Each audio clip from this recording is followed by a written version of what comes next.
I watched the best language learning video on YouTube, and it's this one. In my opinion, we all acquire language the same way. Stephen Krashen's video on Comprehensible Input, or a term I prefer, understandable messages. I confess I was struggling a bit with Japanese and needed some extra motivation, as well as the fact this video has been on my reading and watching list for ages. And today I want to comment about a lesson I took from this video. In the middle of the video, he talks about 3 aspects of language learning that are not tied to language, but rather tied to emotional processes and psychology, which are motivation, low stress, and self-esteem. And because of that, we're going to talk about this topic today. Another note is that this video inspired me to finally take Krashen's approach in my private English lessons and apply them in a way that my student who's starting from level 0 is not required to speak during the lesson. Maybe a topic for another video. So let's go. I do commit the crime of making my videos being too long for speaking too much. I have to hold my tongue. Okay? So motivation. I am not going to go directly into motivation, although I love this quote by Viktor Frankl.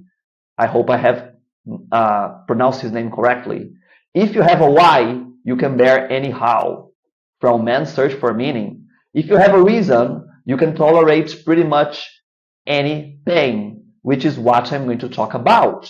Motivation is going to help you with 2 dark aspects of language learning, or learning anything by that matter.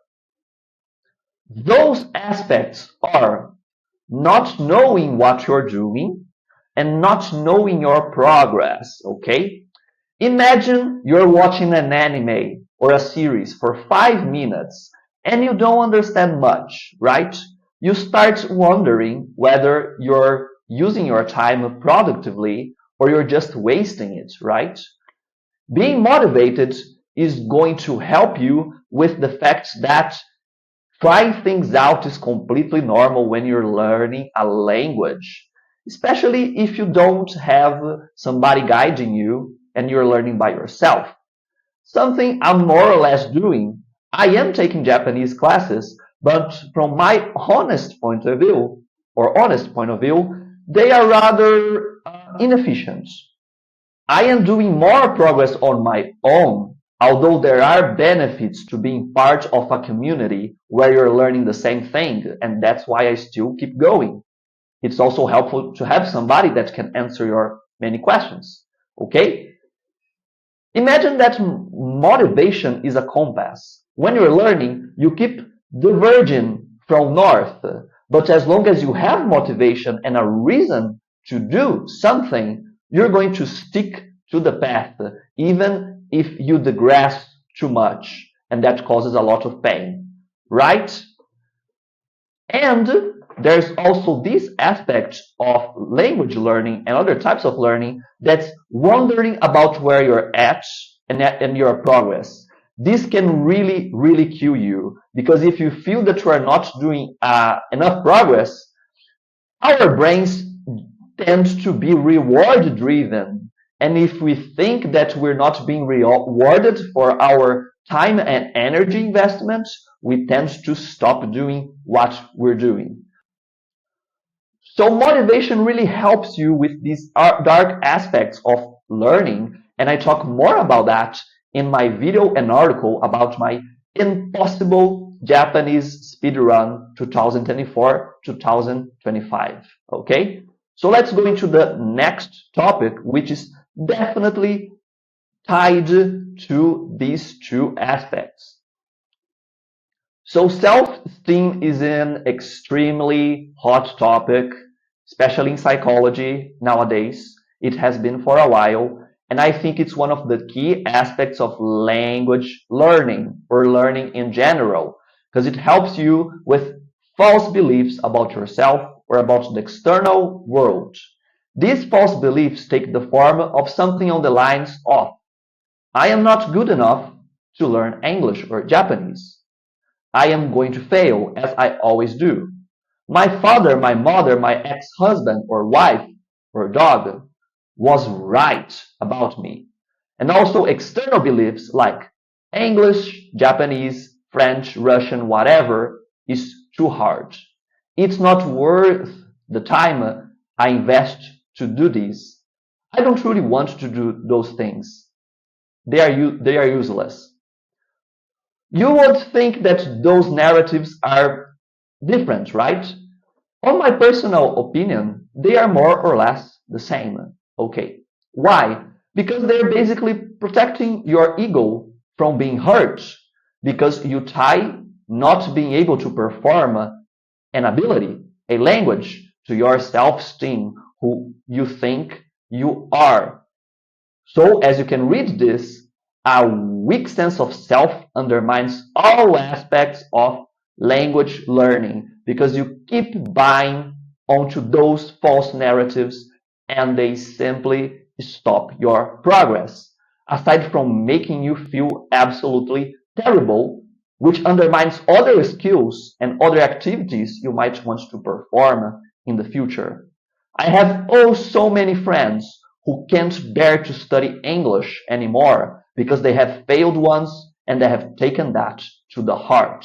They think it's their fault and they think it's just not for them for a reason I can guarantee you is almost 100% of the time they were studying under a bad teacher or using extremely inefficient methods. Okay? I don't know when we started tying performing to our self-esteem, but I do have faint memories about my childhood where students, parents, and teachers told me that if I failed, I would not get a job in the future and I would be poor and starve. Do you remember something of those lines? Because I remember. So that's it for this topic, and let's go into the next one. Stress. So Stephen Krashen also makes this point that we perhaps have a specialized part of our brain or parts of our brain that are dedicated to language acquisition. And when we are children, our parents and schools haven't just simply made that part stop. And that's why they learn so fast. Wow, what a surprise. Okay? And obviously, stress seems to shut down this part of the brain that is your input absorber, that's going to take the language that you're seeing through, obviously, comprehensible input or understandable messages, because it's not enough to see and hear the language. You have to understand what's being said without needing to do translations on your head or minimal translation. A point I constantly make in my videos, especially if you saw my videos in Portuguese. Okay? So, stress is going to undermine everything you do and obviously learning, because not only it shuts down the parts of your brain that are specialized in language acquisition, but it also diminishes the available mental and physical energy you have. So you study less, okay? And here I made a point. When doing the script for this video, I came up with this whole phrase or sentence, which is, language learning is applied psychology, not entirely linguistics, which is a point that other people on YouTube, like Trenton, have made. Trenton is a guy who teaches Japanese on YouTube, and he has a degree in linguistics, which, from his perspective, was sort of worthless, okay? It's better to be graduated in computer science like me, so you have a programming brain, right? So, bottom line is, if you're under a situation of stress, and I consider having to talk during a lesson in a school language lesson a situation of stress, you're not going to absorb a lot of language, okay? And now the golden part of the video. These three aspects play together and they can snowball extremely positively or extremely negatively. If you have low motivation, the dark aspects of your psychology are going to play down more, right? And then you both get more stressed because you are not learning at your desired pace or the pace you think you should be learning, right? You get less energy. Your lesser amount of energy undermines your performance, and undermining your performance makes you feel worse about yourself, right? That ties to self-esteem. And then you start buying into narratives of, I cannot watch anime because it is too hard for me, and I will never learn Japanese. Sounds awfully familiar and specific. Why the hell did the Japanese steal kanji from the Chinese? That is just stupid, and I'll never learn that. Why does this language have so many phonemes and so many new things that are so different from my native language? I guess that's why nobody speaks it, and I should stop. That time I hallucinated and heard my dog saying I was a piece of crap. I think my dog was right. If you're buying onto these narratives, your progress is going to go down and you're going to quit. And if you're hearing your dog, maybe you should seek medical help. Okay. So that was it for today, but I'm not going to leave you before giving you some tips to deal with these three aspects. And here are my parting tips. One for each aspect. Number one, find a good external and internal motivation. External motivation could be something like, if I failed to learn Japanese in 1 year, I have to donate 2,000 USD to charity. Very good external motivation. Internal motivation, I want to show to my students that I am a dedicated person who can follow my own advice and study every day and deal with failures humbly and with style, with my chin up. Okay? If you struggle with self-esteem, a topic I have struggled a lot with in the past, I suggest you read about self-help and perhaps seek therapy. I'm going to link some useful external links to aid you with that in the comments, okay? And lastly, to deal with stress, that is a tough topic, right? One of those that we will struggle for the rest of our lives. But for now, I suggest that you engage in a mind-body awareness activity. I noticed that activity is written wrong, and this is not going to be re-recorded. Sorry.